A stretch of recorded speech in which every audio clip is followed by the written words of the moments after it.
Hello? Um, Starting to see the light at the end of the tunnel now, as far as getting this turnout ready.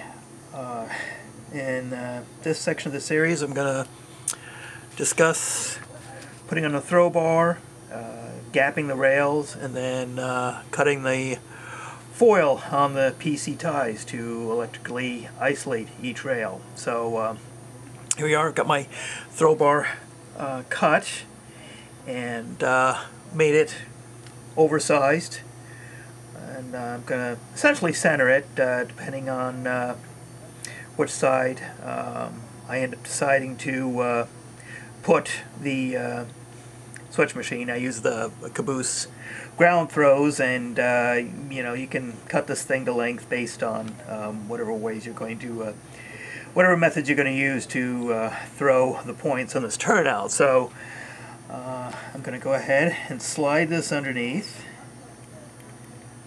so it's centered, pretty much centered. And earlier in the video series I had put a temporary throw bar in to test the points, and these actually, the width, the distance from the stock rail to this point is pretty much the way I want it to be.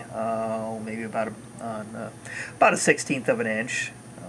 I tend to probably have a little wider than what's really needed, just to be sure that the points don't foul any of the wheels or get caught. Any of the wheels get caught in there as it go through. So I tend to make this a little bit wider. Like I said, this is something you can play around with and experiment and find out which works best and what sort of standards and tolerances you have on your layout. So first, let me go ahead and get. I'm going to put two discs on down there because I want to make sure that this is soldered pretty securely to the throw bar.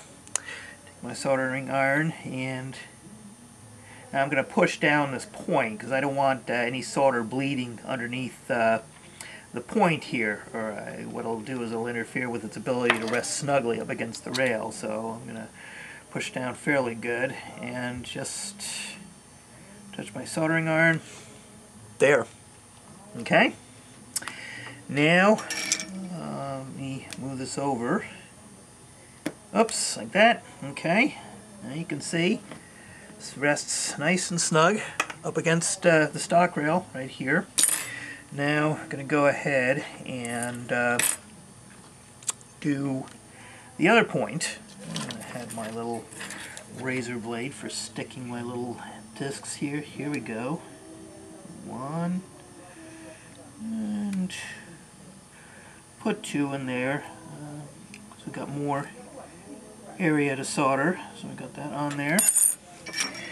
Push down, touch.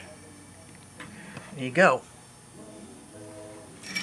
Now if there ends up being a little bit too much solder here, you can always take your file and clean it up, file this down. We can always test it a little bit here, make sure it doesn't foul the flanges. Oh yeah, okay, it's nice and smooth. Oh, another thing that you may want to test is get a 3-axle truck and run it through your frog and your points and your turnout, because a lot of the modern diesels have 2 sets of 3 or 6 axles. I think that's a proper term for it. So you want to make sure that this is going to go through smoothly. I happen to have an old powertrain from an engine that suffered a little bit of an accident to me a while back. So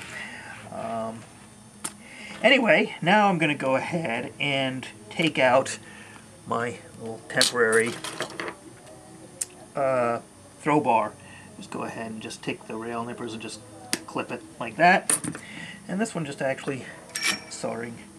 The joint broke off. Let me go ahead and touch it with the soldering iron. Touch it with the soldering iron and pull it with the pliers. Pull it out. There. One. 2. It's gone. Alright, so now we've got a throw bar in place, and it's going to be a little stubborn here because I got all this spray adhesive on there, but let me loosen it up. There you go. Nice, tight, up against the stock rail right here. No gaps, which means no solder bled underneath the rail when you solder it. And if it does, again, you can, if you have a file that's thin enough, you can go in there and file away the solder, or else taking a razor blade and just gently digging in and scratching. You don't want to tear away the copper foil, but just enough to get some of that excess solder out. But it looks like none seeped underneath, so I think we're good to go.